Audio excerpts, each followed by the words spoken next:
also to Roger and Daniela for being such wonderful, welcoming people and great mentors in so many ways. So thank you so much for both of you.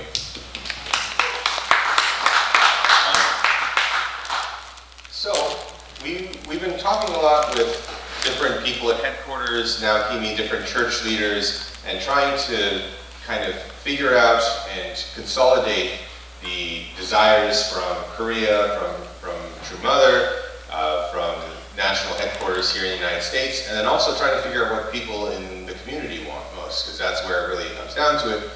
We are here to serve the community, and by doing so, serving the greater good, serving God. So we've been trying to put together a vision plan between Simone and I, having conversations and discussions with various members, and going around and getting a consensus of ideas, and also just looking around at other communities and what works well, what doesn't work well, looking at other churches and other groups to see what is successful for them. So how do we bring that same type of energy and growth in this time where essentially, the churches are dying, churches are fading out, and there's so much, conflict and problems that people are starting to stop, attending church and stop participating actively. And that's what we don't want, because as soon as we stop, as True Mother said it when she visited us in Las Vegas, if we are not a moving stream of water, we stagnate and we become dirty and unclean. So we have to keep moving forward. So our first thought and our first major point we wanted to go into was about growth and outreach. So essentially the idea is to increase active membership. So we have a lot of people who volunteer and participate, and the goal is to continue to expand that. Opportunities for people to come in and do something that they're good at and get involved with our community. We also want to create more youth and family-focused activities and opportunities for everybody to get involved, because when it comes down to it, we are a community church, right? Or even more than a church, we're just a community. And that's what we want to focus on and make as beneficial to our community as possible. We also want to get involved in the greater community, because we are in Bridgeport, Stratford, Fairfield, Milford, Trumbull, all these surrounding communities are people that we interact with daily. They're our neighbors, they're our friends, they're the people who, help to set up our roads and our school systems and all that, and we need to increase our ability to interact with them and to kind of have a thumb and an involvement in what's going on in the greater world around us. We also just want to continue to develop a warm and happy environment. Roger and Daniela, when we came here, they gave us this great book that I'm slowly reading, as much time as I have. But one of the important things is about developing a warm and happy community, and how that shows that you're a growing community. Everybody's in here very sad, and you're here for duty and just because you have to be, because it's what you've done your whole life. That's not a growing community, that's a stagnating community. So if we're not happy and we're not together and at least working towards a common goal, we can have conflicts and we can get upset at each other sometimes, like a family, but at the end of the day, we are happy to be together, and that's what we want to promote and continue to work on. We'd also like to start up some more local workshops, try and get some activities going that are initiated by our group, not necessarily that we're going to New Jersey, to New York, to Massachusetts for all of our community involvement, because really we have a great community here. We do have some ability to host, so why don't we start to set up more programs here in Connecticut, here in Bridgeport, and bring other people to us to show them how we are a community that is growing and thriving. We want to increase and reinstate programs for I'm not going to say middle-aged, because I'm not middle-aged yet, but I'm getting there. But for members who are not necessarily in a youth group, or not necessarily, further along. So the goal is to increase some of that involvement and re-engagement of those groups. We were talking about starting Own It, or restarting Own It underneath Mr. and Mrs. Park. Just kind of a way to have some more conversations and social involvement with different members of different age groups. And also we'd like to get more youth pastors involved because we have Hiro and Yuji, and they're doing a fantastic job. We also want to see more, maybe some more girls who are interested in stepping up. We have Jung-hee, who's going to help out for a little while, get us started. But we want to see more people that are involved in setting up and encouraging the youth to do things together to increase that sense of community.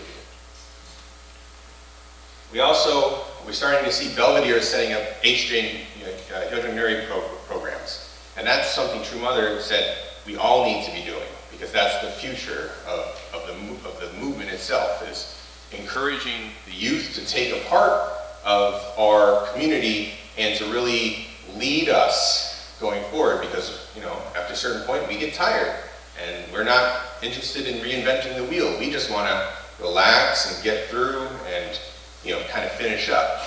We need to invigorate the youth. We need to encourage them to be here, and one of those ways is with these super youthful, super fun programs. And there's nothing has been set in stone yet in terms of how they are going to be run, but we have the opportunity to create our own version of this.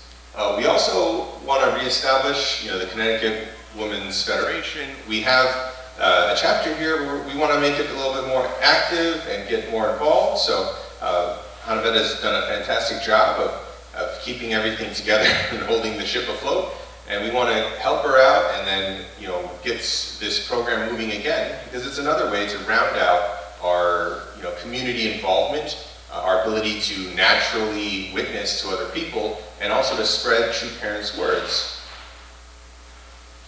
We also, this is another conversation we have a lot. There's a lot of people who are just hurt and they're disassociated and they no longer feel like members, right? Even people in this room, we're all hurt in some way. We've all felt something change, and that's by no fault of anybody in here. There's a whole culture of it going around in the entire United States, across the entire world, and we're all feeling that now. So we want to make sure that we are as inviting and open as possible to bring people in here who necessarily don't feel comfortable anymore, or who have decided to step away for some reason or another. We want them to come back, because really, they are still our community. They are still our brothers and our sisters. My brother and I have a fight. At some point, eventually, we're going to reconcile and shake hands. In the meantime, he might hate my guts, but the goal is to get him back and to keep lines of communication and dialogue until he's ready to talk again. And that's the only thing we can do for the people around us. We can only love them so completely and fully that they have no choice but to reciprocate. They can hate us all they want to, but at the end of the day, if our hearts are full of love and compassion for them, that's the only thing they're going to get from us. And then that's the only way for them to return. We want to focus too on second and third gen who are not really involved anymore, trying to set up more social type engagements and involvement, ways for them to kind of begin to reassociate with our movement, or at least with our community at a minimum, and see how that goes. Again, that's more of a experimental process that Simone is spearheading heavily. She's going out and doing service work for other second gen people who have stepped away, and helping them out and trying to make their lives easier and rebuild those ties and those connections that have withered over time. Witnessing is also a big part of growth in the church. I'm going to try and go as fast as I can, because I said 10 minutes and I'm at 9 minutes right now, so I'm going to rush along. But witnessing is really important. That's how we gain new members. How we also can, one of the other ways we continue to grow. We have great witnessers here. We have great people going out and engaging with other communities. And then if you're not a great witnesser, I wouldn't say I'm the best witnesser. I'm more organic. I like to talk to people in a setting, but I'm very bad at cold calls. So if I try to walk up to somebody, I freeze up and I start saying weird things, and it doesn't go well. But somebody like Keiko or my mom can walk up and start a conversation with somebody and get them really talking and open up. But we do our part, if we're not great witnessers, by being a great community that's fun and engaging and loving. So when people are brought back to us, we are here with open arms to invite them and make them feel like they want to stay, or this is a place that is alive with God's power. We also, the website is great. It looks fantastic. spend more time on updating it, keeping it, adding in events, adding in, more ties to what we're doing in our community to increase our social media presence, as they call it nowadays. And also adding in some other programs. We do have like an Instagram account, which probably doesn't mean a whole lot to most of us, but it is a great way to just post and be involved in people's minds where they see us doing cool things and saying, hey, that looks like fun, I wish I was there. And as we do that more and more, people will start to come because they can't resist how much fun we know that we're having. Another goal is acquisition of a property. We really want to push for this. We've been talking with Reverend Naokimi on a weekly basis about ways in which we can make this happen for the community. It wouldn't be another church building right now, but it would be a property where we could use as the goal is to be a part of our community. So it's something we can use either as a carp center, as a chuncheon if we need to set that up. It's a place for us to gather and have as a central point, outside of Spurgeon Hall.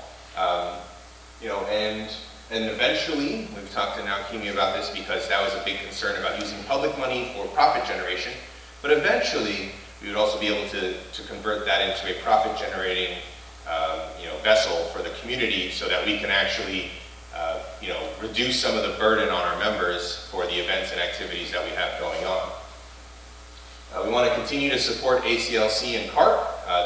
They're moving along fantastically and really want to continue to push and provide and do anything we can to ensure that those great programs continue to succeed. And I saw this quote by Helen Keller. I thought it was great because it really it's everything that it is to be a community, right? Alone we can do so little, together we can do so much, right?